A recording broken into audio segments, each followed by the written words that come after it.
नमस्कार, आप देख रहे हैं भारत 24। मैं हूं आपके साथ पूजा यादव। बड़ी खबर के साथ में शुरुआत करेंगे। नेपाल विमान हादसे पर एक नया अपडेट। अब तक 36 शव बरामद हुए हैं। भारत 24 पर विमान की लगातार आपको विमान हादसे की तस्वीरें भी हम दिखा रहे हैं। हादसे पर एयरपोर्ट अथॉरिटी का दावा, तकनीकी खराबी के कारण दरअसल यह हादसा हुआ। मौसम की खराबी से यह हादसा नहीं हुआ। पायलट ने एटीसी से लैंडिंग ली थी, इसकी परमिशन ली थी। पोखरा एटीसी ने लैंडिंग के लिए ओके भी कह दिया था, लेकिन तकनीकी खराबी के कारण यह दुर्घटनाग्रस्त हो गया। मौसम की खराबी इसकी वजह नहीं है। यह दुखद हादसा मौसम की खराबी के कारण नहीं हुआ। ये तस्वीरें हम लगातार आपको दिखा रहे हैं, किस तरीके से आसमान में धुएं का गुबार इस जोरदार धमाके के बाद देखने को मिला। वो लगातार तस्वीर आप देख रहे हैं भारत 24 पर। ये तस्वीरें देखिए, ये विमान है, आराम से ये लैंडिंग की तरफ आगे बढ़ रहा है, लेकिन इसी दौरान में ये दुर्घटनाग्रस्त हो जाता है और अब तक इसी हादसे में 36 लोगों के शव बरामद हो चुके हैं। यह दुखद घटना इस वक्त बड़ी खबर। इस बीच हादसे पर एयरपोर्ट अथॉरिटी का यह दावा है कि तकनीकी खराबी के कारण यह हादसा हुआ है। देखिए, भारत 24 पर विमान में सवार यात्रियों की सूची है। विमान में 4 क्रू मेंबर सवार थे, 68 यात्री इसमें सवार थे। अब तक 36 शव बरामद हो चुके हैं। विमान में 11 विदेशी यात्री भी सवार थे। देखिए, ये उन्हीं लोगों की सूची है जो इस विमान में सवार थे और इसमें 4 क्रू मेंबर, बाकी 68 इसमें यात्री। ये जरा तस्वीरें आप देखिए, विमान में 11 विदेशी यात्री भी सवार थे। ये वो सूची, भारत 24 पर आप वो सूची देख रहे हैं। कन्हैया शुक्ला मेरे साथ, मेरे सहयोगी। कन्हैया, बड़ा विमान दुर्घटनाग्रस्त हुआ। बड़ी बात यह है कि यहां पर अथॉरिटी कह रही है कि यह तकनीकी खराबी के कारण हुआ। देखिए, आपको बता दें कि नेपाल का जो प्लेन क्रैश हादसा है, इसमें अभी तक जो है 3600 बरामदगी की बात कर रहे हैं, लेकिन इसमें 68 लोग जो पैसेंजर हैं वो उसमें सवार थे। इसके अलावा जो है क्रू मेंबर जो है 4 उसमें वो सवार थे। लेकिन सबसे अहम बात ये है कि जो भी विमान हादसे होते हैं, विमान हादसे में एक बॉक्स उपकरण होता है जो के सभी चीज को रिकॉर्ड करता है, चाहे वो विमान के बाहर की वीडियोज हो, चाहे वो विमान की गति हो, और हर एक जो अंदर के यात्री पैसेंजर उनकी बातचीत हो, जो क्रू उनके हरकतों को, और इसके अलावा जो विमान के चालक हैं वहां पर भी केबिन की भी सारी चीजें रिकॉर्ड करता है। लगभग देखा जाए तो जो ब्लैक बॉक्स एक ऐसा उपकरण होता है जिसमें 88 चीजें रिकॉर्ड की जाती हैं, और वो विमान हादसे की खराबी, मौसम की खराबी थी, किस गति से विमान चल रहा था, किस तरीके के सारे जो रिकॉर्ड है वो रिकॉर्ड करता है। और किसी भी हादसे के बाद जो जांच एजेंसियां हैं, चाहे कहीं की भी जांच एजेंसियां हो, उसी ब्लैक बॉक्स के रिकॉर्ड से ही पता करती हैं कि आखिर ये हादसा हुआ कैसे। तो अभी जो ब्लैक बॉक्स है वो अभी वहाँ की सुरक्षा एजेंसियां, नेपाल पुलिस को नहीं मिला है, लेकिन सबसे अहम बात है कि उसको खोजने के बाद ये पता चल पाएगा कि आखिर क्या असली वजह थी जिसकी वजह से क्या तकनीकी खराबी हुई है, कौन सा विमान का जो पार्ट है वहां पर क्या खराबी थी जिसकी वजह से वो सुरक्षित लैंडिंग नहीं कराएगी। और इसके अलावा जो क्रू मेंबर्स हैं, जब विमान हादसे के पहले किस तरीके का जो वीडियो या विजुअल या किस तरीके का डर का माहौल विमान के अंदर था, वो सारी चीजें के बारे में पता चलेगा कि किसकी गलती की वजह से इतना बड़ा हादसा हुआ है। लेकिन फिलहाल अभी ब्लैक बॉक्स की बरामदगी नहीं हुई है, लेकिन ब्लैक बॉक्स मिलने के बाद ही ये साफ हो पाएगा कि आखिर इस हादसे की वजह क्या है। चले कन्हैया, आपके पास वापस लौटेंगे। ब्लैक बॉक्स नहीं मिला क्योंकि उसी के जरिए पता लगता है कि आखिरकार किन कारणों से जब जब इस तरीके के विमान हादसे होते हैं। देखिए, जब विमान हादसे होते हैं तो उसमें ब्लैक बॉक्स की बड़ी अहम भूमिका होती है। इसी ब्लैक बॉक्स के जरिए पता लगता है कि आखिरकार इस हादसे की वजह क्या थी। फिलहाल ये जरा मेरे पीछे आप तस्वीरें देख रहे हैं। देखिए, इस तरीके से ये विमान उड़ता है और उसके बाद में फिर आगे बढ़ते बढ़ते जैसे ही पोखरा में इसकी लैंडिंग, देखिए उसके बाद ये जोरदार धमाका, पोखरा में आकर ये जोरदार धमाका होता है। आराम से देखिए, हमने वो तस्वीरें भी आपको दिखाई जहां छत पे जो कुछ लोग खड़े थे उन्होंने इस विमान को कैप्चर कर लिया, जिस दौरान में देखिए डिसबैलेंस। अब जरा देखिए वो छत से तस्वीर, यहां पर आपको विमान ये नजर आएगा, ये उड़ता हुआ विमान, और उसके बाद ये डिसबैलेंस हुआ, नीचे गिरा और एकदम जोरदार धमाका। उससे पता लगता है कि यहां पर ये विमान दुर्घटनाग्रस्त हो चुका है। एयरपोर्ट अथॉरिटी ये कह रही है कि साहब लैंडिंग की परमिशन थी और उसी के तहत इसकी लैंडिंग की जा रही थी, लेकिन यहां पर कुछ तकनीकी खराबी हुई जिस कारण से यह विमान ठीक तरीके से लैंड नहीं कर पाया, और वजह यह रही कि यहां पर अभी तक 36 लोगों के शव बरामद हो चुके हैं। बेहद दुखद हादसा। देखिए, आज मकर संक्रांति का दिन है और ऐसे मौके पर यह बड़ा दुखद हादसा, लगातार चारों तरफ अफरा तफरी मच गई, लोगों की भारी भीड़ वहां पर पहुंच गई, आग बुझाने की कोशिशें शुरू हो गई और वहां पर राहत बचाव कार्य भी शुरू हुआ, लोगों को निकालने का सिलसिला शुरू हुआ, लेकिन वहां पर अभी तक 36 लोगों के शव निकाले जा चुके हैं बाहर। ये कैमरे 1, कैमरे 2, कैमरे 3, कैमरा 4, कैमरा 5 और 6 की नजर से आप इस पूरे हादसे को देख सकते हैं, किस तरीके से यह दर्दनाक हादसा आज हुआ। पहली तस्वीर आप जरा देखेंगे कि जब ये विमान उड़ता हुआ आ रहा है, उसके बाद लैंडिंग की दिशा में आगे बढ़ रहा है। यहीं पर जोरदार धमाका होता है, धम से नीचे गिरता है। जोरदार धमाके के साथ ही विमान दुर्घटनाग्रस्त और उसके बाद आग की लपटें, काला धुआं यही नजर आता है और इसमें लोग जलकर स्वाहा भी हो गए। 36 लोगों के शव बरामद हो चुके हैं। 68 यात्री इसमें सवार थे, 4 क्रू मेंबर इसमें सवार थे। 27 मई 2018 को भरतपुर में यति JS-41 बर्ड स्ट्राइक हुआ। कई बार हादसे से बचा है यति एयरलाइंस। 18 मार्च 2018 में भी ऐसा हादसा, यति JS-41 की लैंडिंग के दौरान पहिया बंद हो गया था। भारत 24 पर जो इस विमान में यात्री सवार थे उनकी सूची भी हम लगातार आपको दिखा रहे हैं। 4 क्रू मेंबर इसमें सवार, 68 यात्री इसमें सवार थे। अब तक 36 शव बरामद हो चुके हैं विमान में। 11 विदेशी यात्री भी सवार थे और इसमें कुछ भारतीयों के होने की भी आशंका है। 29 जुलाई 2022 को भी देखिए इस तरीके से विमान दुर्घटनाग्रस्त, पोखरा में उड़ान के दौरान बंद हो गया था इंजन। 27 मई 2018 को भरतपुर में यति JS-41 बर्ड स्ट्राइक हुआ। 18 मार्च 2018 भैरवा में हादसे से बाल बाल बचा था यति एयरलाइंस का विमान। यति JS-41 की लैंडिंग के दौरान में पहिया बंद हो गया था। कई बार हादसे से बचा है यति एयरलाइंस के जो विमान है। लैंडिंग से पहले हादसे का शिकार इस बार जब विमान हुआ तो यहाँ पर धूं धूं जलकर खाक हो गया। देखिए आप ये तस्वीरें देख रहे हैं, नेपाल में विमान हादसे की तस्वीरें, पोखरा में जब ये प्लेन क्रैश हुआ उसके बाद की तस्वीरें हैं जहां पर आपको चारों तरफ आग की लपटें नजर आएंगी। कुछ लोग वहां पर मौजूद है जिन्होंने आग बुझाने की कोशिशें शुरू की ताकि लोगों को किसी तरीके से बचाया जा सके, लेकिन ये धुएं का गुबार देखकर आप अंदाजा लगा सकते हैं कि विमान कितना जबरदस्त तरीके से यहाँ दुर्घटनाग्रस्त हुआ, जिस कारण से लोग इसमें जलकर स्वाहा। विमान में 72 लोग सवार थे, 68 यात्री, 4 क्रू मेंबर, 36 लोगों के शव बरामद हो चुके हैं।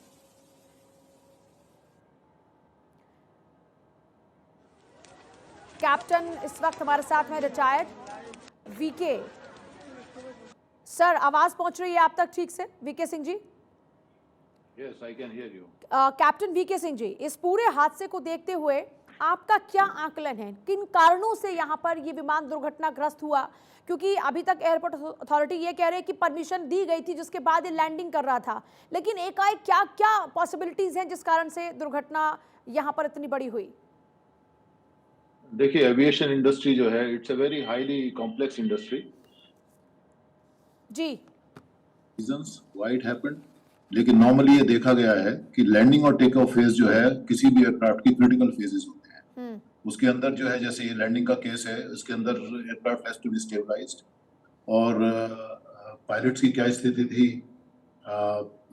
Is there any mechanical failure और is it because of weather, because अगर वेदर जरा भी खराब है that also contributes to many accidents. तो ये कुछ थोड़ा बहुत जल्दी है ये चीज को बोलना। It would be, too early to say that, but it is a very sad incident. और regulatory bodies जो हैं उनका एक बहुत बड़ा रोल है, एयरलाइंस का एक बहुत बड़ा रोल है to maintain the safety standards. So I hope that they maintain the right safety standards and such things should not happen because flying अगर होगी तो there is nothing called zero accident environment, वो possible नहीं होता है। तो accidents तो होंगे अगर flying होगी, लेकिन उसको minimize किया जा सकता है। So I'm sure they should be working on that and they should take care of that in future, that airlines follow their standards, manufacturing standards बहुत high होते हैं और अगर उनको follow किया गया है तो उसके बाद accident की chances काफ़ी कम हो सकते हैं।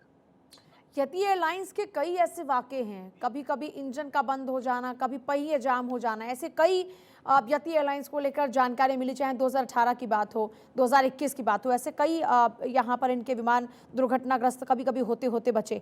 तो क्या ये मान के चला जाए कि एयरलाइंस भी इतनी बड़ी बड़ी लापरवाही कर सकती हैं कि लोगों की ज़िंदगी पर ही बनाए?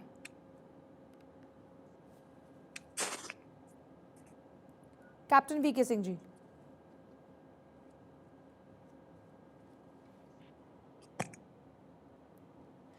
चलिए, शायद आवाज उन तक नहीं पहुंच पा रही है।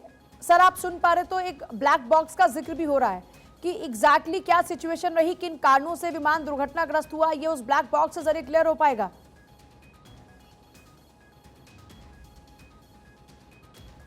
चलिए, शायद आवाज उन तक नहीं पहुंच रही होगी, फिर से उनसे संपर्क करने की कोशिश करेंगे। लेकिन देखिए, इस बीच आपको बता दें कि काठमांडू से ये पोखरा की तरफ रवाना हुआ था, पहाड़ी से टकराया विमान और 10 विदेशी यात्री भी इसमें शामिल थे और लोग कुल 72 इसमें सवार थे, जिसमें से क्रू मेंबर्स भी थे 4 और 68 यात्री इसमें सवार थे। नेपाल के पोखरा में यह हादसा हुआ। हम आपको लगातार 6 तस्वीरें आपकी टीवी स्क्रीन पर दिखा रहे हैं और आपको बता रहे हैं किस तरीके से नेपाल में विमान हादसा हुआ। मौत का आंकड़ा इसमें बढ़ गया। और देखिए क्योंकि इसमें 68 यात्री सवार थे और 4 क्रू मेंबर्स भी। अब भगवान करे कि अब जितने भी लोग बाकी बचते हैं वो जिंदा ही बचे, लेकिन यहाँ पर आग की लपटों को देखकर आप अंदाजा लगा सकते हैं कि कितना जबरदस्त ये विमान हादसा था। नेपाल की तस्वीरें आप यहाँ पर देखिए किस तरीके से नेपाल से जब ये विमान उड़ा उसके बाद पहाड़ी से टकराया, थोड़ा डिसबैलेंस हुआ और फिर जाके जोरदार धमाका। लैंडिंग के लिए परमिशन मिली लेकिन लैंडिंग प्रॉपर हो नहीं पाई। अब एग्जैक्ट क्या वजह रही है इस विमान हादसे की, यह जांच पड़ताल के बाद साफ होगा, लेकिन अभी एयरपोर्ट अथॉरिटी कह रही है कि ये टेक्निकल खराबी के कारण हुआ है, मौसम इसके लिए जिम्मेदार नहीं है। क्योंकि देखिए आज ना कोई बारिश, आज ना कोई धुंध, आप देखेंगे खिली हुई धूप है, मौसम बिल्कुल साफ आज था और उस दौरान में यह हादसा हुआ है। पोखरा की तस्वीरें, प्लेन क्रैश के दौरान की तस्वीरें आप लगातार टीवी स्क्रीन पर देख रहे हैं। नेपाल में विमान हादसा, मौत का आंकड़ा इसमें बढ़ता हुआ नजर आ रहा है। लगातार आपको तस्वीरें भी दिखा रहे हैं, देखिए वो छत से उड़ता विमान की तस्वीरें भी हम आपको दिखा रहे हैं, जिसके बाद तुरंत ये विमान दुर्घटनाग्रस्त हो गया और बहुत ही धमाकेदार विस्फोट लोगों ने सुना, जिसके बाद लोग भी वहां पर देखिए भागते हुए आपको नजर आएंगे। ये तस्वीरें आप देख रहे हैं और उसके बाद देखिए जैसे ही धमाका हुआ पूरा ऊपर आसमान में आप देखिएगा काला धुआं उड़ता नजर आ रहा है। चारों तरफ लोग वहां पर पहुंच गए और वहां भीड़ भाड़ नजर आई। और न्यूज रूम से साक्षी मिश्रा मेरे साथ, मेरे सहयोगी इस वक्त जुड़ रहे हैं। साक्षी, मौत का आंकड़ा और भी बढ़ सकता है, 36 शव बरामद हो चुके हैं। बिल्कुल पूजा, बेहद दुखद ये घटना कि किस तरीके से एक विमान काठमांडू से पोखरा जा रहा था, उस बीच वो क्षतिग्रस्त हो जाता है। कहा जा रहा है कि 72 लोग जो थे इसमें वो कुल मिलाकर सवार थे, जिसमें से कहा जा रहा है कि 4 क्रू मेंबर्स थे और 68 यात्रियों की बात करें तो उनमें से कहा जा रहा है कि 5 विदेशी यात्री भी इसमें मौजूद थे और 10 विदेशी यात्री इसमें मौजूद थे। साथ ही मैं आपको बता दूं कि जब हम नेपाल की बात करते हैं, वहाँ की परिस्थितियों की बात करते हैं, कोई नया हादसा नहीं है जो नेपाल में हो रहा है। ऐसे पहले भी कई सारे हादसे विमान से जुड़े हुए नेपाल में हुए हैं। रीजन एक ये है, देखिए पूजा, कि अगर हम वहाँ की एनवायरनमेंट की बात करें तो दुनिया की जो 14 हाईएस्ट पीक यानी कि ऊंचे पर्वत जो होते हैं उनमें से आधे से ज्यादा नेपाल में मौजूद है। तो मौसम एक बड़ी वजह बनता है जब यह विमान जो होते हैं वो क्षतिग्रस्त हो जाते हैं, वो इस प्रकार के हादसे का शिकार हो जाता है। साथ ही मैं एक और बात बताऊंगी कि लेकिन यहाँ पर साफ तौर पर कहा जा रहा है कि इस विमान के क्षतिग्रस्त होने का रीजन मौसम नहीं है। अथॉरिटी से जानकारी मिली है, अपडेट मिला है कि तकनीकी खराबी होने की वजह से ये विमान नीचे गिरा और बैलेंस बिगड़ा, जिसके बाद इसमें आग लग गई और देखते ही देखते आग ने विकराल रूप ले लिया, जिसके बाद इसमें बैठे तमाम यात्री जो थे वो हादसे का शिकार हो गए। तो तकनीकी गड़बड़ी की वजह से हुआ। साथ ही साथ ये भी कहा जा रहा है कि एटीसी से जो है पायलट ने अनुमति ली थी कि प्लेन को लैंड कराने के लिए, जैसे एक प्रक्रिया होती है कि पायलट परमिशन लेता है, उसके बाद वो परमिशन जो है एयरपोर्ट अथॉरिटीज की तरफ से ग्रांट भी कर दी गई थी। और जब ये प्लेन लैंडिंग कर रहा था उसी वक्त कहा जा रहा है कि जब परमिशन मिल गई थी, पायलट तब तक ठीक था, विमान तब तक ठीक था, परमिशन एक्सेप्ट भी हो गई थी, उसके बाद लैंडिंग होने वाली थी, लेकिन तभी अचानक से कुछ ऐसा हुआ, तकनीकी गड़बड़ी जिसको कहा जा रहा है, जिस कारण को कि ये प्लेन नीचे गिरा, टकराया और आग लग गई और आग ने विकराल रूप ले लिया, जिसके बाद अब तक कहा जा रहा है कि 30 से ज्यादा शवों को बरामद कर लिया गया। साथ ही साथ हम लगातार वो लिस्ट भी दिखा रहे हैं अपने दर्शकों को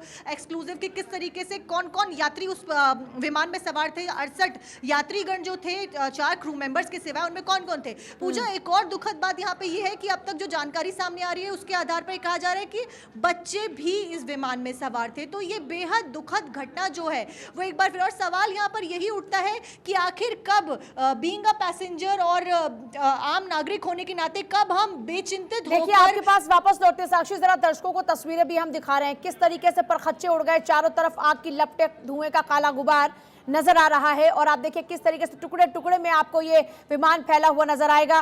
नेपाल की प्रधानमंत्री पुष्पकमल दहल प्रचंड ने भी इस हादसे पर दुख व्यक्त किया है। पीएम प्रचंड ने सभी सरकारी एजेंसीज को प्रभावी बचाव कार्य के निर्देश दिए और हादसे को लेकर कैबिनेट की इमरजेंसी बैठक भी बुला ली। प्रधानमंत्री प्रचंड की अध्यक्षता में हुई इमरजेंसी बैठक में सरकार के कैबिनेट मंत्री भी मौजूद थे। लेकिन बड़ा सवाल ये है कि इस हादसों के वजहों का जब जिक्र करते हैं तो कौन कौन सी वजह हो सकती है। हालांकि एयरपोर्ट अथॉरिटी अभी ये कह रही कि टेक्निकल खराबी के कारण ये विमान दुर्घटनाग्रस्त हुआ है, लेकिन क्योंकि यति एयरलाइंस की जब बात करते हैं, यति एयरलाइंस के साथ में ऐसे कई हादसे जुड़े हुए हैं, कभी इंजन जाम हो जाता है, कभी पहिए जाम हो जाते हैं, ऐसे कई हादसे बार बार देखने को मिले। कैप्टन वीके सिंह लगातार हमारे साथ में बने हुए हैं। कैप्टन वीके सिंह, यति एयरलाइंस को लेकर भी बार बार सवाल उठ रहे हैं क्योंकि कभी कभी ऐसे वाक्य समझे, 2018 की बात करें, 21 की बात करें, कभी पहिए जाम, कभी इंजन जाम। क्या इसके लिए एयरलाइंस भी काफी हद तक जिम्मेदार हो सकती है? यस, आपकी बात बिल्कुल सही है। क्योंकि जैसा कि ये वीडियोस में दिख रहा है और वेदर का बड़ा क्लियरली एयरक्राफ्ट दिख रहा है, पॉसिबिलिटीज वेदर का कोई प्रॉब्लम होने के चांसेस बड़े कम हैं। और पायलट ने परमिशन लिया है, एटीसी ने परमिशन दिया है, इसका मतलब पायलट उस टाइम तक कंफर्टेबल थे और उनकी शायद स्टेबलाइज अप्रोच रही होगी। अगर कोई भी प्रॉब्लम उससे पहले होती तो वो शायद उसको रेडियो कॉल पे बताते। अगर उन्होंने कुछ नहीं कहा है परमिशन के लेवल तक, that means everything was fine. So chances are very high कि लास्ट मिनट में कोई ना कोई टेक्निकल एरर हो सकती है, लेकिन फॉर श्योर कुछ कहना मुश्किल होगा। जैसे ब्लैक बॉक्स मिलता है उसके बाद में उसके अंदर बहुत से पैरामीटर्स रिकॉर्ड होते हैं और उनको स्टडी करने के बाद में जो भी इन्वेस्टिगेशन कंप्लीट होगा, they will come out with whatever happened, but yes chances are very high for technical errors. अच्छा, किस किस तरह के टेक्निकल एरर्स की संभावना है जिस कारण से ये इतना बड़ा हादसा हुआ? क्योंकि आप खुद एविएशन एक्सपर्ट हैं, तो आप बेहतर तरीके से हमारे दर्शकों को बता सकते हैं कि किन किन कारणों से ऐसे धमाके हो जाते हैं।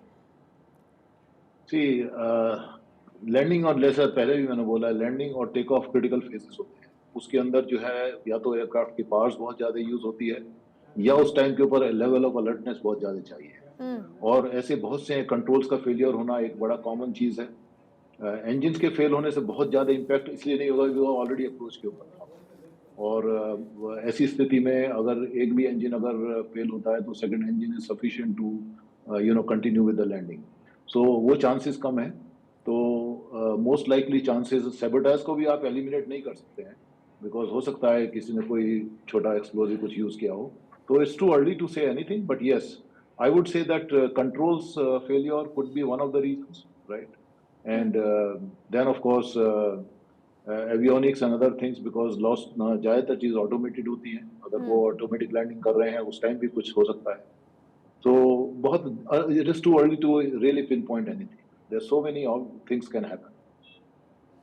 क्या यहाँ पर मैं चलिए आपके पास वापस लौटती हूँ कैप्टन बी के, लेकिन इस बीच आपको जरा बता दें कि ये विमान दुर्घटनाग्रस्त हुआ, 36 लोगों के अभी तक शव बरामद हो चुके हैं। और जरा ये तस्वीरें आप देखिए, इस तरीके से आप लगातार देख रहे हैं कि प्लेन उड़ रहा है, ये इसको लैंड करना है, इसको परमिशन मिल चुकी है, ये उड़ रहा है लगातार और यहाँ पर एकदम से ये नीचे की तरफ झुकता है, टकराता है और फिर दुर्घटनाग्रस्त हो जाता है। नेपाल से सीधे चलता है, पोखरा ये पहुंच रहा है और इसी दौरान में पोखरा पहुंचते पहुंचते विमान दुर्घटनाग्रस्त हो रहा है। ये तस्वीरें आप अपनी टीवी स्क्रीन पर मेरे सामने इस वक्त देख रहे हैं, किस तरीके से विमान उड़ रहा है। देखिए ऊपर भी आप देखेंगे, जो छत से जो तस्वीरें सामने है उसमें भी आप यही देखेंगे कि विमान उड़ रहा है, एकदम नॉर्मल लैंडिंग की तरफ आगे बढ़ रहा है और इसी दौरान में कुछ टेक्निकल एरर आते हैं जिस कारण से ये विमान दुर्घटनाग्रस्त हो जाता है। तस्वीरें भी लगातार आपको दिखा रहे हैं। बड़ी बात यह कि किस किस तरीके के टेक्निकल एरर्स हो सकते हैं। कन्हैया ने भी, हमारे सहयोगी ने यह जिक्र किया, जो हमारे साथ में एविएशन एक्सपर्ट है वो भी ये जिक्र कर रहे हैं कि अब ब्लैक बॉक्स बताएगा कि किन कारणों से ये विमान दुर्घटनाग्रस्त हुआ है। लेकिन बहुत ही दुखद ये घटना है। 36 लोगों के तो शव बरामद हो चुके हैं और जब साक्षी ने जिक्र किया कि इसमें बच्चे भी सवार थे, वो सूची आप इस वक्त देख रहे हैं, आप ये वही सूची है, उन यात्रियों की सूची है जो इस विमान में सवार थे। कुल 72 लोग इस विमान में सवार थे, जिनमें 4 क्रू मेंबर, 68 यात्री थे, विदेशी भी इसमें 11 विदेशी यात्री भी इसमें सवार थे। देखिए नेपाल अपनी खूबसूरती के लिए दुनिया भर में पहचान रखता है। आमतौर पर लोग नेपाल घूमने भी आते हैं और इसी दौरान में देखिए अब आंकड़ा ये बढ़ता जा रहा है। 40 लोगों की मौत कंफर्म हो चुकी है, शव बरामद हो चुके हैं। हादसे में मरने वालों की संख्या बढ़ी, अब तक 40 लोगों की मौत हो चुकी है। वाकई बहुत दुखद घटना। विमान में 4 क्रू मेंबर, 68 यात्री सवार थे, 40 शव बरामद हो चुके हैं। 5 भारतीय समेत 9 विदेशी नागरिक थे इसमें सवार। देखिए धीरे धीरे जैसे जैसे सूची से आप ये चीजें पता लग रही कि कौन कौन सवार था और कितनी डेड बॉडीज मिल चुकी है, उसी के आधार पर ये तस्वीर और साफ होती नजर आ रही है। अब तक 40 लोगों की मौत हो चुकी है। वाकई बहुत ही दुखद ये घटना। विमान में 4 क्रू मेंबर, 68 यात्री सवार, जिनमें से 40 के शव बरामद हो चुके हैं। इन 40 में 5, आपको बता दें कि फिलहाल 5 भारतीय समेत 9 विदेशी इसमें यात्री सवार थे। साक्षी भी लगातार बनी हुई है और कैप्टन वीके सिंह भी लगातार बने। कैप्टन वीके सिंह, क्या जब ये विमान उड़ते हैं, लैंडिंग की बात हो या फिर इनकी उड़ान भरने की बात हो, क्या इन हादसों में होने वाले नुकसान को कम किया जा सकता है? और ये जो हादसे की तस्वीर आप देख रहे हैं, जाहिर सी बात है, क्या इसमें भी ऐसी कोई संभावना थी कि नुकसान को और कम से कम किया जा सकता है, जिनका आप जिक्र भी कर रहे थे कि नुकसान कम से कम किया जा सकता है, लेकिन हादसे बिल्कुल रुक जाए ये नहीं हो सकता? मैं ये अज्यूम कर रहा हूँ कि पायलट्स क्वालिफाइड पायलट्स हैं और जो उन्होंने एक्शंस लिए उस सिचुएशन में बेस्ट एक्शंस थे। कुछ चीज़ें उनके हाथ में हैं जिनको वो करेक्ट कर सकते हैं, लेकिन कुछ चीज़ें टेक्निकल फेलियर्स जो होती है जो उनके हाथ के बाहर भी हो सकती है, जहाँ aircraft completely out of control हो सकता है। और although weather seems to be clear, but कभी कभी ऐसा भी होता है कि अगर कहीं रनवे के पास में कोई वैलीज हैं, there could be extensive down draft, because last minute phase of life में, फेज ऑफ लैंडिंग में जब लैंड कर रहे होते हैं और बहुत क्लोज टू ग्राउंड होते हैं, उस टाइम में ऐसी भी पॉसिबिलिटी होती है कि जैसे आप वैली को क्रॉस करते हैं, there could be a massive down draft that will pull the aircraft down. So like I said कि बहुत अर्ली है इस स्थिति में कुछ भी कहना। ब्लैक बॉक्स की रिकवरी से काफी हद तक चीजें क्लियर हो जाएंगी, बिकॉज ब्लैक बॉक्स जो है कंप्लीट इंजन पैरामीटर्स हर चीज को रिकॉर्ड करता है, कॉकपिट के अंदर जो वॉइस कम्युनिकेशन है उसको भी रिकॉर्ड करता है, और by and large they will get to the right point. But unfortunately जो हो गया उसके बारे में उसको करेक्ट तो नहीं किया जा सकता, और जिन लोगों के परिवार का लॉसेस हुआ है that has been very sad. But yes, regulatory bodies जो हैं, जैसे इंडिया का अंदर डीजीसीए है, उनका एक मेजर रोल होता है रेगुलेटरी बॉडी का इस बात के लिए, बिकॉज एयरक्राफ्ट जो बनते हैं बहुत हाई स्टैंडर्ड से बनते हैं। ATR 72 बहुत स्टैब्लिश्ड सेफ एयरक्राफ्ट है, और जो मेंटेनेंस प्रैक्टिसेस मैन्युफैक्चरर्स रेकमेंड करता है उसको किस हद तक एयरलाइन फॉलो करती है, ये एयरलाइन और रेगुलेटरी बॉडी के बीच में। मैन्युफैक्चरर आके कभी इंश्योर नहीं करता कि भाई आप ठीक कर रहे हैं कि नहीं कर रहे हैं। So regulatory body has to do. तो अगर जरा भी स्लैगनेस अगर रेगुलेटरी बॉडी के ऊपर है और एयरलाइंस मान लिया सभी स्टैंडर्ड्स को फॉलो नहीं करता है, देन जाहिर है कि chances of having accidents are very high. और अगर उन चीज़ों को मेटिकुलसली और अच्छे से मेंटेन किया जाता है तो बहुत काफ़ी हद तक इनको मिनिमाइज किया जा सकता है। चलिए, मैं आप सभी के पास वापस लौटूंगी। देखिए, बहुत यहाँ पर एक बात बेहतर निकल के आई है कि मैन्युफैक्चर बनाकर तैयार कर देते हैं, लेकिन रेगुलेटरी बॉडीज़ का ये काम होता है कि वो इसका फॉलोअप ले कि ठीक तरीके से तमाम जो भी बातें हैं जिनको फॉलो करना है उसको ठीक तरीके से फॉलो किया जा रहा है कि नहीं, ताकि हादसों को कम से कम कर दिया जाए। नेपाल प्लेन क्रैश से जुड़ी एक बार फिर से बड़ी खबर आपको बता दें, एक नया अपडेट। मरने वालों की संख्या 40 हो चुकी है और यह आंकड़ा और भी बढ़ सकता है, क्योंकि विमान में 68 यात्री सवार थे, 4 क्रू मेंबर सवार थे, 40 के शव बरामद हो चुके हैं और लगातार वहां पर अभी राहत बचाव कार्य जारी है। ये तस्वीरें भी आप लगातार देख रहे हैं। देखिए किस तरीके से नेपाल से उड़ान भरते हुए लैंडिंग की तरफ आगे बढ़ रहा था विमान, उसी दौरान में पोखरा में जाकर धमाका हुआ, विस्फोट हुआ और इस विमान दुर्घटना में 40 लोगों की जान जा चुकी है, 40 लोगों के शव बरामद हो चुके हैं, 68 यात्री इसमें सवार थे, कुल 72 लोग इसमें सवार थे। देखिए 4 तस्वीरें आपके सामने हैं और उसमें देखिए 2 तस्वीरें और जोड़ दी गई, उनमें आप इस पूरे हादसे को देख सकते हैं, कितना ये दर्दनाक हादसा। आप कैमरा 1 तस्वीर देखिए। एक और बड़ी खबर इस बीच इसी से जुड़ी हुई, नेपाल प्लेन क्रैश से जुड़ी है बड़ी जानकारी आपको फिलहाल दे रहे हैं। थोड़ी देर में कैबिनेट की आपात बैठक, नेपाल के प्रधानमंत्री ने बुलाई है कैबिनेट की आपात बैठक। प्रधानमंत्री प्रचंड की अध्यक्षता में होगी इमरजेंसी बैठक, सरकार के कैबिनेट मंत्री पहुंचेंगे। नेपाल के प्रधानमंत्री पुष्पकमल दहल प्रचंड ने इस पूरे हादसे पर दुख व्यक्त किया और सरकारी एजेंसीज को प्रभावी बचाव कार्य के निर्देश भी दिए। अब थोड़ी देर में कैबिनेट की आपात बैठक होगी, नेपाल के पीएम ने बुलाई है ये आपात बैठक। पहाड़ी से टकराया प्लेन, उसके बाद पोखरा में जा गिरा, जबरदस्त धमाका हुआ और उसके बाद परखच्चे उड़ गए विमान की। आप तस्वीरों को देख सकते हैं किस तरीके से अलग अलग टुकड़े उसके चारों तरफ फैले हुए हैं और वहीं देखिए लोग भी आपको नजर आएंगे। आग की तस्वीरें भी भयानक आपने देखी। विमान दुर्घटना जब हुई उस दौरान में जोरदार धमाका हुआ, प्लेन के टुकड़े टुकड़े हो गए, पूरा विमान दुर्घटनाग्रस्त हुआ। उस दौरान में जोरदार आग की लपटें, काले धुएं का गुबार और इसी में कई लोग जलकर स्वाहा भी हुए हैं। पोखरा में विमान गिरा, रेस्क्यू ऑपरेशन लगातार जारी है। ये तस्वीरें आप देख रहे हैं प्लेन क्रैश के दौरान की तस्वीरें हैं और न्यूज रूम से लगातार साक्षी बनी हुई हमारे साथ में। साक्षी, आपके पास क्या अपडेट है फिलहाल?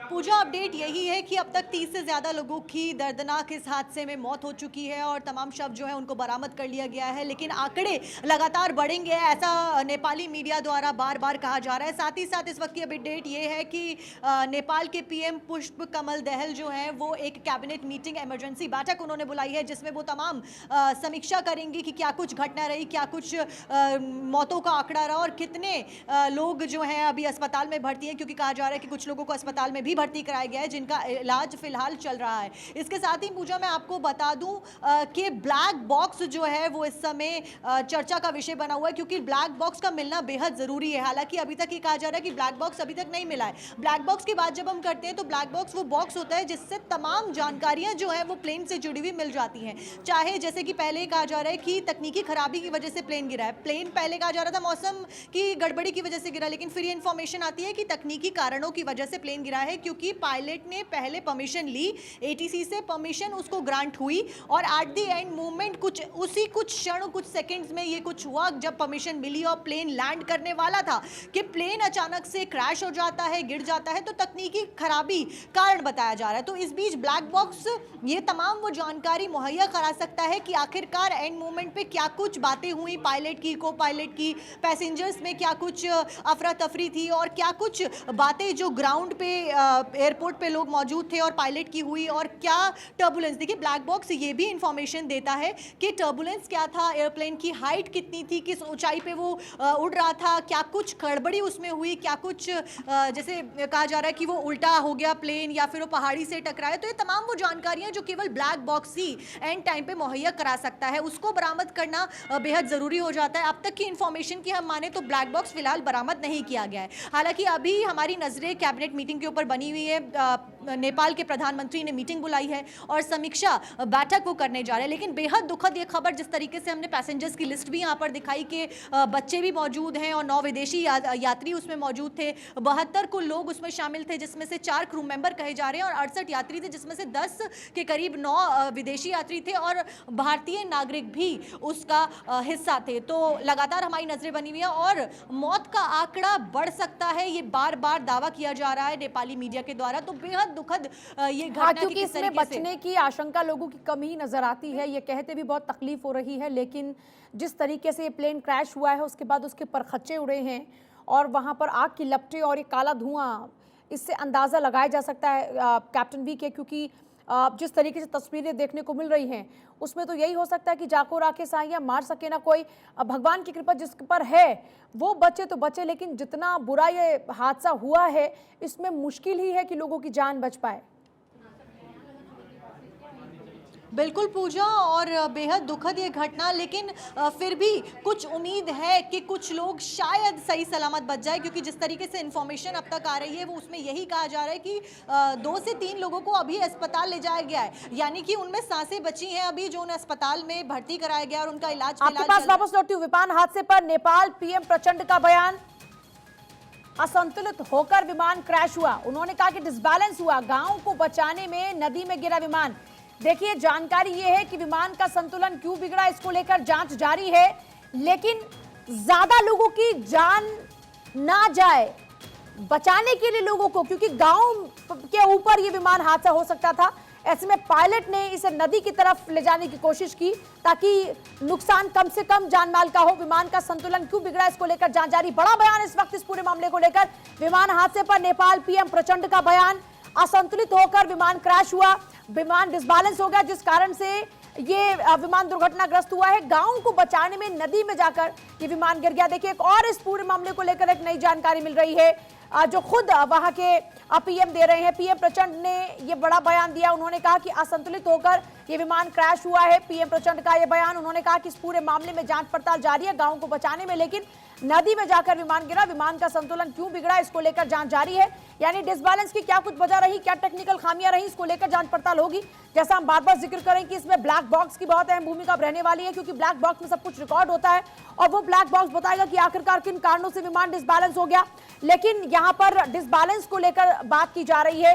कैप्टन वी के, विमान डिसबैलेंस हो गया जिस कारण से ये विमान दुर्घटनाग्रस्त हुआ, वहां के खुद के पीएम कह रहे हैं। आप इसको लेकर क्या कुछ जानकारी साझा करेंगे हमारे दर्शकों के साथ? ये बात सही है कि जैसा विजुअली लोगों ने देखा होगा कि अगर एयरक्राफ्ट लैंडिंग से पहले काफी मूव कर रहा था, लिटरली साइड वाइज या ऊपर नीचे चल रहा था, तो उससे जाहिर है कि things were not normal, right. The pilots had something to deal with it, लेकिन पायलट की कोई कॉल उसके बाद में नॉर्मल क्लियरेंस हुआ है, तो ये भी कहना मुश्किल है कि उनको पहले से कोई चीज़ मालूम थी।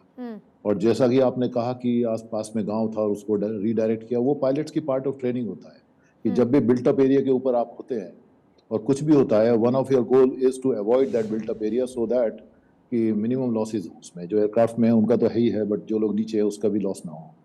तो ये चीज़ जो है पार्ट ऑफ ट्रेनिंग होता है, और अगर वो ये सिचुएशन रही है वहाँ पर तो that I would say that was a good job done by the pilots. लेकिन एग्जैक्टली रीज़न बताना बहुत मुश्किल है, और जैसा कि मैंने पहले भी कहा है कि कई बार ऐसा देखा जाता है हिल्स के अंदर कि अगर कोई भी लैंडिंग ऐसी हो रही है जहाँ लैंडिंग की स्ट्रिप से पहले कोई अगर वैली है, तो कई बार ऐसा भी देखा गया है कि कई डाउन ड्राफ्ट्स होते हैं जो एयरक्राफ्ट को नीचे पुल कर सकते हैं, and they are not seen, they are not visible. So और लास्ट मिनट पे अप्रोच जो अनस्टेबलाइज अप्रोच बोलते हैं, वो something is called stabilised approach. तो स्टेबलाइजेशन जो है वो पहले से 1500 फुट के आसपास कर लिया जाता है, लेकिन लास्ट मिनट का मूवमेंट जो ये शो करता है कि एयरक्राफ्ट की स्टेबलाइज अप्रोच थी, but something happened at the last minute. Now it could be technical failure, it could be anything, so it's hard to say at this point of time. I think black box की recovery के बाद में ही सभी parameters को study किया जाएगा, और जो इन्वेस्टिगेशन होगी they will come out with whatever happened. So अभी तो हम सिर्फ सर, एंटिसिपेट कर लेकिन सकते अभी हैं तक कि इस पूरे मामले में हम हर बार एक नई बात सुन रहे हैं। जैसे पहले ये जिक्र हुआ कि ये वैली क्योंकि यहाँ पर है और उस कारण से ये टकराया, जिस कारण से टकरा कर ये नीचे जाकर गिरा। अब अभी एक ये बात निकल कर आई कि वहाँ पर जो मैसिव नुकसान ना हो उसको रोकने के लिए नदी की ओर जाके लैंडिंग कराने की कोशिश की कि नुकसान कम से कम हो, जानमाल का नुकसान कम से कम हो। इसमें ज़्यादा चांसेस किस सिचुएशन के? क्योंकि अभी तक तस्वीर साफ नहीं हो पा रही है, सिर्फ एक छत से उड़ते हुए विमान की तस्वीर आती है और उसके बाद में जोरदार धमाका ही लोग देख रहे हैं चारों तरफ, फिर विमान के परखच्चे उड़ते हुए देख रहे हैं, आग की लपटें और धुएं का गुबार, माफ कीजिएगा, देख रहे हैं। You are right. You see, अभी ये सभी चीज़ जो भी स्टेटमेंट्स आ रहे हैं, चाहे वो पीएम के हों चाहे किसी ऑन साइट जो लोग प्रेजेंट थे उन्होंने देखा है, ये सब एंटिसिपेशन है कि वो अंदाज़ा लगा रहे हैं कि शायद ऐसा हुआ होगा, लेकिन वो एकदम ये नहीं कह सकते कि वो एकदम सही है। तो इसलिए जो है वो तो वेट करके ही मालूम पड़ेगा। लेकिन जैसा कि हर आदमी की अपनी ओपिनियन है, और as a pilot, as a professional, last minute पे जो एयरक्राफ्ट के जो मूवमेंट्स हैं, जैसा दिख रहा है कि they must have been some technical issue. Otherwise normally क्या होता है कि अगर टेक्निकल इशू है और समय है मान लिया पायलट का और इंस्टेंट नहीं है, तो पायलट नॉर्मली कॉल देते हैं। अगर डायर कॉल है तो मेडे कॉल होगा, अगर कोई मीडियम लेवल कॉल है it will be pan call, जिसमें विच कैन बी मैनेज्ड। सो वो कॉल भी उन्होंने नहीं दिया, दैट मीन्स उन्होंने लैंडिंग परमिशन मांगा है और लैंडिंग परमिशन मिला। उस हद तक, उस पॉइंट तक कोई nothing was wrong, and suddenly something went wrong, right, which pilot just could not anticipate, or in fact he did not get even time to give a call, mayday call. So that means कि chances are very very high that it's going to be a technical failure. चलिए ठीक है, आप साक्षी भी लगातार बनी हमारे साथ में। साक्षी, कैबिनेट बैठक को लेकर कोई जानकारी अभी फिलहाल? पूजा, जानकारी इस वक्त यही सामने आ रही है कि जैसा कि पुष्प सिंह कमल दहल ने अभी बोला कि जो विमान था वो रिहायशी इलाके में जाकर गिरा, और पायलट की सूझबूझ रही कि किस तरीके से उसने रिहायशी इलाके में विमान ना गिरे, उसने नदी में इसकी लैंडिंग कराने की कोशिश करी, लेकिन वो क्रैश हो गया और ज़मीन से टकराने के बाद इसमें आग लग गई। देखिए यहाँ पर अगर ऐसा हुआ है तो पायलट की सूझबूझ बिल्कुल काबिलियत तारीफ है, बिकॉज कहा जा रहा है कि वो रिहायशी इलाका था और वहाँ पर आपने देखा होगा कि रेस्क्यू के दौरान फोर्सेस के साथ साथ में आम लोग भी तुरंत के तुरंत वहां पर आ गए थे लोगों को बचाने के लिए, तो वो रिहायशी इलाका था। लेकिन अगर गलती से वो पायलट अपनी सूझबूझ का इस्तेमाल नहीं करता, जैसा कि सूत्रों द्वारा कहा जा रहा है, और वो विमान वहीं पे गिर जाता, क्षतिग्रस्त हो जाता और आग लग जाती, तो ये आंकड़ा हो सकता है, अगर मैं कहती हूँ उसमें 72 लोग थे और अभी तक 30 से ज्यादा की जान चली गई, तो ये आंकड़ा डबल, ट्रिपल और मैं कहूँगी 4 गुना ज्यादा भी हो सकता था।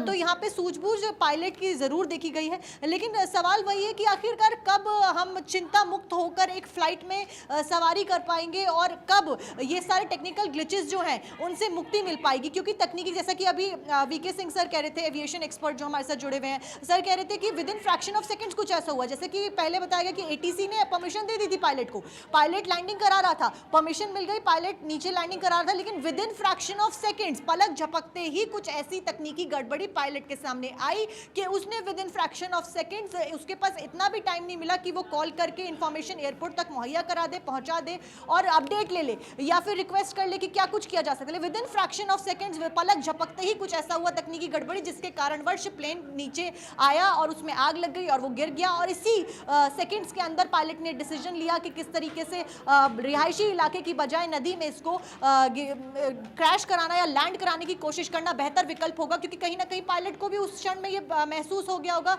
कि ये प्लेन क्रैश होने वाला है। तो ये बेहद दुखद घटना और लगातार इसके ऊपर हमारी नजरें बनी हुई है और 40 से ज्यादा कह रहे हैं कि जो शव है उनको बरामद कर लिया गया है और आगे मौत का आंकड़ा और बढ़ेगा। इस बीच कैबिनेट मीटिंग जो है मंत्रियों की वो चल रही है। साथ ही साथ इसमें कहा जा रहा है कि 5 भारतीय सवार थे, जिसके ऊपर भारत की सरकार के तमाम मंत्रियों द्वारा भी ट्वीट कर दुख जताया जा रहा है और ज्योतिरादित्य सिंधिया ने भी इस पर ठीक है साक्षी, आपके पास वापस लौट रहे हैं एविएशन एक्सपोर्ट एसएस पानीसर भी हमारे साथ में इस वक्त है। सर, दुखद हादसा नेपाल में देखने को मिला, यति एयरलाइन सवालों के घेरे में आ गई।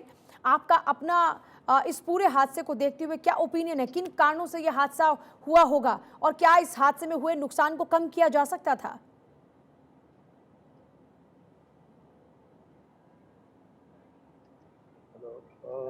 Can I speak? Can I go ahead? जी sir. You see, all these crashes in the Nepal Valley are because of the overconfidence by the pilots. Hardly any knowledge of meteorological weather conditions, especially near Pokhara Airport. It's in a valley, the winds change very fast. And pilots are unnecessarily taking chances getting into the weather. Because they're flying every number of sorties, they get overconfident. But they don't know when they get into the crowd, what sort of winds can push them out. So, it's only happening in Kathmandu. There are many crashes that have taken place in the recent past also because of the overconfidence and not knowing enough the meteorology changes. In Nepal Valley, the weather changes very fast. And pilots have to take knowledge of winds, weather, because near the hills you get updraft and downdraft. You may use your full power to go up, yet the downdraft is so heavy, it can push the aircraft down. And Pokhara Airport is also a very tricky airport, where the pilot has to take enough precautions before landing at Pokhara. Thank you. देखिए, बात यहाँ पर फिर वही आ गई कि जब आप लैंडिंग करा रहे हैं, क्योंकि यहाँ पर वैलीज हैं, ऐसे में वहाँ पर हवाओं की गति क्या है, इस बात का ख्याल पायलट्स को रखना होगा। मौसम का ज़्यादा ख्याल, क्योंकि वहाँ पर मौसम में बदलाव रहता है बहुत ज़्यादा इन वैलीज के कारण। ये एक बड़ी वजह आमतौर पर नेपाल में हादसों की रहती है। लेकिन अभी फिलहाल में अगर इस नेपाल प्लेन क्रैश मामले की बात करें तो यहाँ पर आप इन तस्वीरों को ज़रा देख सकते हैं। खुद वहाँ की पीएम अभी ये कह रहे हैं कि डिसबैलेंस हुआ और ये डिसबैलेंस एक बड़ी वजह है वहाँ पर इस हादसे की। अब लेकिन बार बार फिर जिक्र देकर हम यहाँ जोर दे रहे हैं कि जो ब्लैक बॉक्स है, सारी बात अभी वहीं पर टिकी है। उस ब्लैक बॉक्स के मिलने के बाद ये साफ हो पाएगा कि आखिरकार इस प्लेन क्रैश की वजह क्या कुछ रही है, क्योंकि अभी अलग अलग ओपिनियंस आ रहे हैं। पहले शुरुआती दौर में ये हुआ कि मौसम की खराबी के चलते, लेकिन जैसा आप देख रहे हैं मौसम बिल्कुल साफ है, बल्कि धूप निकली हुई है आज। और ऐसे में अब बाद में फिर ये कहा गया कि मौसम इसकी वजह नहीं है, टेक्निकल खामी इसकी वजह है। अब क्या टेक्निकल खामी है इसका भी पता आगे लगाया जाएगा। लेकिन फिलहाल आप यहाँ देखिए, अब डिसबैलेंस की बात आई कि ये असंतुलित हुआ और उसके बाद ये विमान, देखिए जरा आप इन तस्वीरों में भी देखेंगे तो आप देखेंगे कि एक तरफ ये झुकता जा रहा है विमान और उसके बाद ये आगे जाता है और फिर ये दुर्घटनाग्रस्त हो जाता है। जोरदार धमाका होता है, चारों तरफ लोगों को उस धमाके की गूंज सुनाई देती है और उसके बाद लोग भागते हुए उस तरफ जाते हैं। वहां पर वो देखते हैं कि परखच्चे उड़े हुए इस विमान के। वहां पर काफी सारे जो इसमें यात्री सवार थे वो इधर उधर बिखरे हुए हैं। उनमें से 40 लोगों की जान जा चुकी है, क्योंकि लगभग 40 शव बरामद हो चुके हैं विमान में। लेकिन इस बीच आपको बता दें 11 विदेशी यात्री सवार थे, इसमें भारतीय भी सवार थे। यह सूची भी आप लगातार देख रहे हैं, भारत 24 पर यात्रियों की वो सूची है। ये वही लोगों की सूची है जो इस विमान में यात्रा कर रहे थे, जो विमान दुर्घटनाग्रस्त हो गया है। और इनमें से ज्यादातर लोगों की जान जा चुकी है, क्योंकि 40 लोगों के तो शव बरामद हो चुके हैं और बाकी वहां पर राहत बचाव कार्य लगातार जारी है। नेपाल से आज बहुत ही दुखद खबर सामने आई। देखिए, नेपाल में आज विमान दुर्घटनाग्रस्त हुआ और इसी यति एयरलाइंस को लेकर बार बार सवाल उठ रहे हैं, क्योंकि ये यति एयरलाइंस इससे पहले भी इससे जुड़े कई ऐसे ही हादसे रहे हैं। चाहे जनवरी 15, 2023 की बात हो, 72 लोग उस दौरान में भी सवार थे और इसमें भी क्रैश हुआ विमान और यहाँ पर भी जान चली गई, जिसमें 16 लोगों की बॉडीज तब रिकवर हुई थी। 72 लोग उस दौरान भी सवार थे। इसी के अलावा देखिए, पोखरा A272 की बात करते हैं तो यही विमान देखिए, इसका इंजन शटडाउन हो गया था 29 जुलाई 2022 को। ये कोई पहला मौका नहीं है इसका। यही ये थी A272 काठमांडू पर 12 जुलाई 2019 में ये रनवे एक्सकर्शन इसका लैंडिंग के दौरान में हुआ था। ऐसे ही काठमांडू में ही ये थी JS-41 सितंबर 1 2018 की बात करें तो यहाँ पर भी सेम सिचुएशन, रनवे एक्सकर्शन यहाँ पर भी हुआ लैंडिंग के दौरान में। ऐसे ही कई यति एयरलाइंस के वाकये जुड़े हुए हैं। मैं इसी को लेकर एक बार फिर से जो हमारे साथ एविएशन एक्सपर्ट है कैप्टन वी के, उनकी तरफ रुख करूंगी। कैप्टन वी के, जैसा हम जिक्र कर रहे हैं और आपके पास भी इसको लेकर पूरी जानकारी होगी, यति एयरलाइंस बार बार इस कारण सवालों के घेरे में रही है। मैंने इससे पहले भी आपसे इससे जुड़ा सवाल किया था और आपने कहा था कि इसको लेकर रिव्यू होना बड़ा इंपॉर्टेंट है। तो क्या ये लापरवाही हो सकती है, पॉसिबिलिटी? जी, जैसा मैं पहले आपसे बोल रहा था कि एयरक्राफ्ट सेफ्टी के लिए, ऑपरेशंस के लिए देयर मल्टीपल स्टेक होल्डर्स, जिसके अंदर एयरलाइंस हैं, मैन्युफैक्चरर्स हैं, सप्लायर्स हैं, द रेगुलेटरी बॉडी है, वो सभी स्टेक होल्डर्स हैं और सभी के अपने अपने रोल हैं। They have to play their own role. Now airlines has its own role to play, regulatory has got own role to play.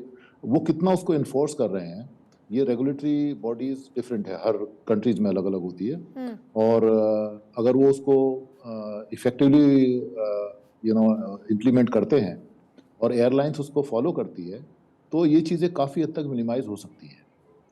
लेकिन कहीं ना कहीं तो कोई ना कोई लैप्स होता ही है। That is why accidents takes place and that is why investigations होती हैं। उसके बाद जो भी उसके करेक्टिव मेजर्स वो लेके आते हैं, they are uniformly studied and if there is a problem which is generic problem, जो सभी एयरक्राफ्ट में अगर बाई चांस है तो वो वर्ल्ड ओवर जितने एयरक्राफ्ट फ्लाई कर रहे हैं वो सभी ग्राउंड कर दिए जाते हैं। जैसे आपने देखा होगा last couple of years back Boeing की कंप्लीट फ्लीट को ग्राउंड कर दिया गया था।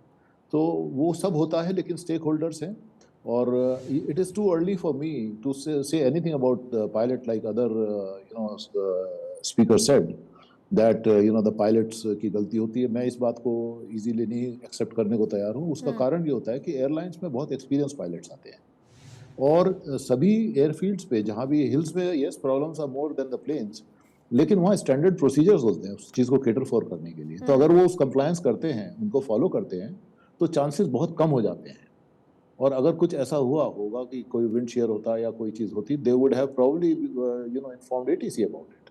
अगर उनको इन्फॉर्म करने का टाइम भी नहीं मिला है और लास्ट स्टेज में जब बहुत क्लोज टू ग्राउंड है, they don't have even time, few seconds only, they have only two option, either they can go to the runway and if they are sure that they can't make it to runway, then they have to, and they are over the built up area, they have to make आप sure that जिक्र they कर रहे थे don't कि go over pilots it. की training के दौरान में ही उनको ये सारी बातें सिखाई जाती हैं, ये सारी ट्रेनिंग उनको दी जाती है कि कम से कम नुकसान हो, वर्स्ट टू वर्स्ट सिचुएशन में आपको क्या करना है। मैं चाहूंगी कि वो एक दो जानकारी अगर आप हमारे दर्शकों के साथ साझा करेंगे, ऐसी किसी भी सिचुएशन में किस तरह की ट्रेनिंग्स दी जाती हैं पायलट्स को? जी, पायलट्स बहुत एक्सटेंसिव रेगुलर ट्रेनिंग चलता है। इनफैक्ट पायलट की ट्रेनिंग लाइफ लॉन्ग चलती है। वो 65 साल का हो जाएगा, लास्ट कुछ महीने बचे होंगे तो भी ट्रेंड होते हैं वो, बिकॉज कंटिन्यूसली जो चैलेंजेस हैं लाइफ में वो चेंज होते रहते हैं पायलट की लाइफ में। Right in the beginning from the time they initially have the above initio pilot, जब शुरुआत होती है वहाँ से स्टार्ट करते हैं। एयरलाइन के प्रोसीजर ट्रेनिंग्स होती हैं, सिमुलेटर ट्रेनिंग्स होती हैं और ऑलमोस्ट साल में कम से कम मैं समझता हूँ 8-10 ट्रेनिंग होती हैं और सिमुलेटर ट्रेनिंग और इमरजेंसीज के ऊपर ट्रेनिंग्स होती हैं। तो पायलट्स नॉर्मली जो लोग रेगुलर फ्लाई कर रहे हैं, they are pretty much good, well trained. इसको उनको डाउट करना probably will be the last thing to do. But then the variables बहुत हैं एविएशन के अंदर। इट्स नॉट लाइक रोड की जिसमें आपका वेरिएबल्स बहुत कम, आप सड़क के ऊपर, यहाँ ऊपर नीचे weather, everything plays a major role.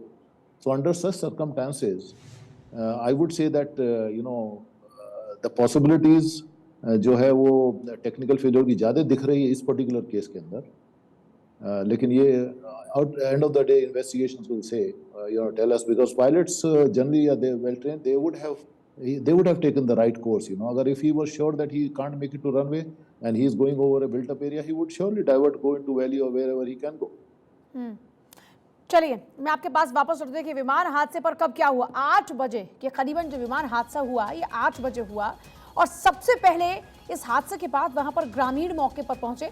12 बजे करीबन मीडिया में इस बात की खबर आई और हादसे पर नेपाली पीएम ने इसको लेकर बैठक की और उन्होंने इस पूरे हादसे पर दुख व्यक्त किया और मामले पर जांच के उन्होंने निर्देश दिए। लेकिन देखिए, सबसे बड़ी बात यह है कि आप तस्वीरों को जरा देखिए। यहाँ पर आग बुझाने की कोशिशें शुरू हुई। सबसे पहले वहां पर लोग पहुंचे। कैमरा 1 में जब आप देखेंगे तो आप यहां पर देखेंगे जैसे विमान दुर्घटनाग्रस्त हुआ एक जोरदार धमाका हुआ। वो जो वीडियो सबसे पहले आप देख रहे हैं, एक छत से जो वीडियो है जिसमें वो विमान उड़ता आ रहा है, फिर डिसबैलेंस हुआ और उसके बाद वो जाकर गिरा, तो वो जोरदार धमाका उस फोन की जो वीडियो उसमें भी सुनाई दे रहा है। और वहां पर देखिए क्योंकि आसपास में लोग हैं, रिहायशी इलाका भी आसपास में है, जैसा हम लगातार जिक्र भी कर रहे हैं कि पायलट ने बहुत ही सूझबूझ से ये जो लैंडिंग है वो कम से कम उस भीड़ भाड़ वाले इलाके से, उस गांव के ऊपर से हटाकर सीधे नदी की ओर करने की कोशिश की। और उसके बाद यहां पर जाकर ये जो प्लेन है वो क्रैश हुआ और उसके बाद इस प्लेन में आग लग गई, जोरदार आग लगी, आग की लपटें थी। लोग वहां पर पहुंचे और एकदम से शोर शराबा वहां पर होना शुरू हो गया क्योंकि विमान में लोग भी सवार थे, लोग भी कुछ समझ नहीं पा रहे थे कि एकदम से यहां पर जो लोग हैं उनको कैसे बचाया जाए। देखिए उसके बाद फिर कैमरा 2 में आप देखिए वहां पर चारों तरफ आप देखेंगे कि वहां पर तबाही का मंजर है। उस तबाही के मंजर में आप देखिए कि चारों तरफ लोग बिखरे हुए हैं, प्लेन के टुकड़े टुकड़े हो गए हैं और बुरी तरीके से वहां पर अब आग लगी हुई है। आग की लपटें इतनी भीषण हैं कि वहां पर सिर्फ काले धुएं का गुबार देखने को मिल रहा है। फिर यति एयरलाइंस का विमान जब दुर्घटनाग्रस्त हुआ, ये सूचना जैसे ही पहुंची उसके बाद प्रधानमंत्री ने भी वहां के इस पूरे मामले को लेकर अपना दुख व्यक्त किया। कैबिनेट की आपात बैठक बुलाई गई तुरंत प्रभाव से और उसके बाद तमाम कैबिनेट मंत्री को उसमें शामिल होने के लिए कहा गया। ऐसी दुर्घटना आगे ना हो इसको लेकर भी ये सुनिश्चित करने के लिए कहा गया। लेकिन फिर से हम दोहराएंगे कि अभी ये हादसा क्यों हुआ ये ब्लैक बॉक्स ही बता पाएगा और उसी ब्लैक बॉक्स को सर्च किया जा रहा है ताकि तस्वीर साफ हो कि आखिर किन कारणों से ये दुखद हादसा हुआ। इस खबर को लेकर लगातार आपको अपडेट्स दे रहे हैं। मौत का आंकड़ा अब 40 हो चुका है और इसके बढ़